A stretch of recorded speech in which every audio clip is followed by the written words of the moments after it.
Good evening to everybody here, and thank you, Remote, to having me here also. Uh, Geographicity, the idea that I'm going to share with you guys, it's a scientific concept from academical geography.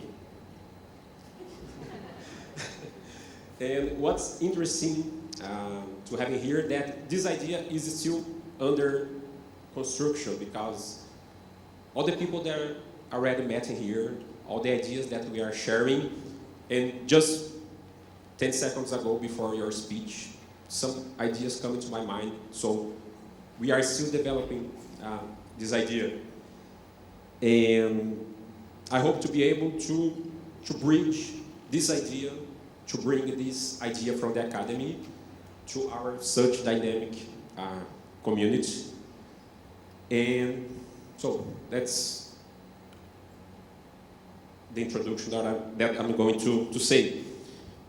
So geography itself, in big terms, it's the science of place. So it's responsible for the study of the relation between human and natural aspects that shape places' originality. So I did my graduation back in the years in tourism. In 2019, I applied for a master's degree in Lisbon University in Portugal, where I discovered this concept, and I realized that could have such an interesting relationship with my professional activity as tour operator. Because although it's an academic concept, geographicity, it's a different one.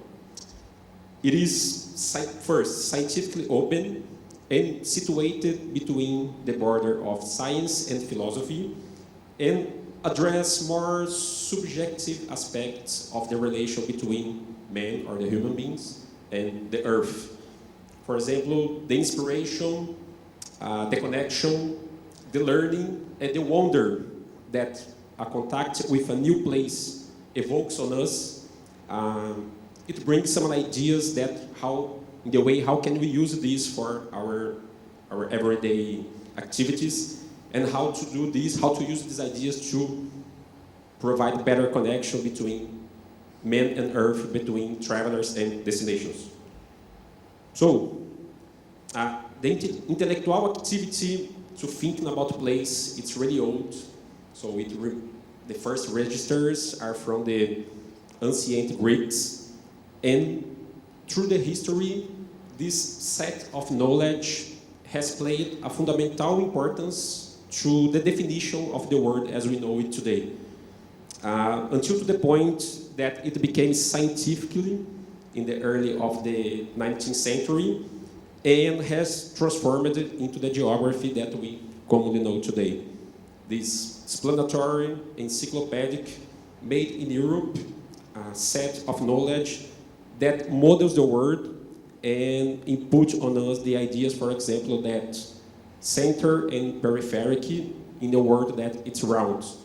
The world is not flat.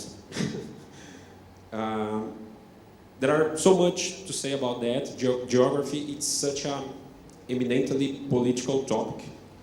But that's important to highlight that this idea, the geographicity, comes from this traditional science, the institutional science, but brings a kind of essential geography that was lost during the process of the institutionalization. Open up the horizons of the discipline so much that geographicity was not considered at the time that it appeared and was forgotten for a long time. The geographicity itself, so this idea appears for the first time in this publication from 1952 by a French geographer called Eric Dardel, Man and Earth, the Nature of the Geography Reality. And his perspective goes a lot beyond of the traditional analysis of the world. He used to exploring conscious, active and affective living, experiencing with place, seeking to understand how we as individuals, that's important, perceive experience and construct meaning from the interaction with the world, with the geographical space. What's important to say first, that's a humanistic perspective, different from before, that considers not only professional geographers' way of view, but every single way to look at the world, every single perspective, all different cultural contexts, as a valid perspective. Not only men, not the professional geographers was European, was men, was whites, and only its perspective was considered valid to the world. And this perspective also try to understand not just the shape, but also the sense of place. Quite complex. So such an innovative way of the articulating and the formulating the understanding of place that was necessary to bring a lot of new approach to for this. That I will next briefly to present to you.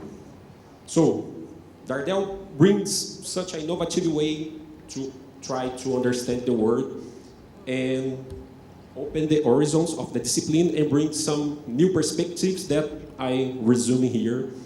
So first, he brought the phenomenological method of analysis. So phenomenology is the study of the experience itself. And, So it's the study of the experience using our body and our sense as a measure to reflect about the dynamic nature of places. So beside mountains and cities and the natural and the social aspects of place, geographicity also consider ethereal natural elements as the horizon and its color, a water reflection, the air density, humidity, dryness, all these natural materialities that would impose a kind of power and would structure our perception of place. Secondly, he brings the philosophical perspective of the world. So according to him, our existence is by nature geographic. Dardel advocates for a geography in which we know and feel connected to the earth.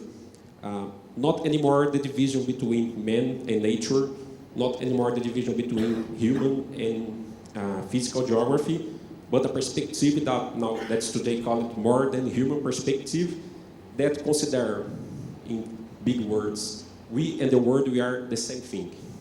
And so this idea brings the understand that the world, so trying to understand the world, would be a way to understand ourselves also, and new landscapes would represent new possibilities for human.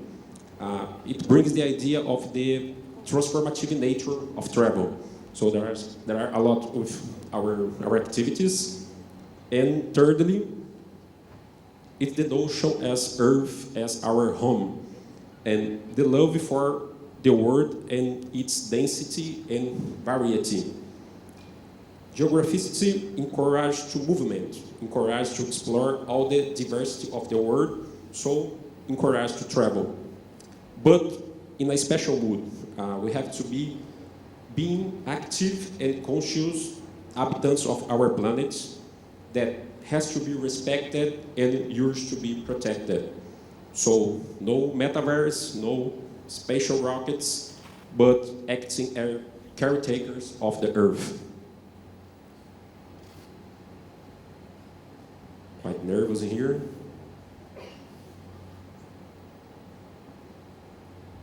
So, the definition by Dardel himself at the page number 1 of his book from 1952, geographicity is a geography in action, an intrepid desire to traverse the world, to cross seas, to explore continents. Knowing to know, reaching the inaccessible, the geographical unease precedes and sustains objective science. The love for the homeland or the quest for new environments create a concrete relationship linking humanity to the earth. A geographicity of a man as a mode of his existence and destiny. Sounds beautiful, isn't it?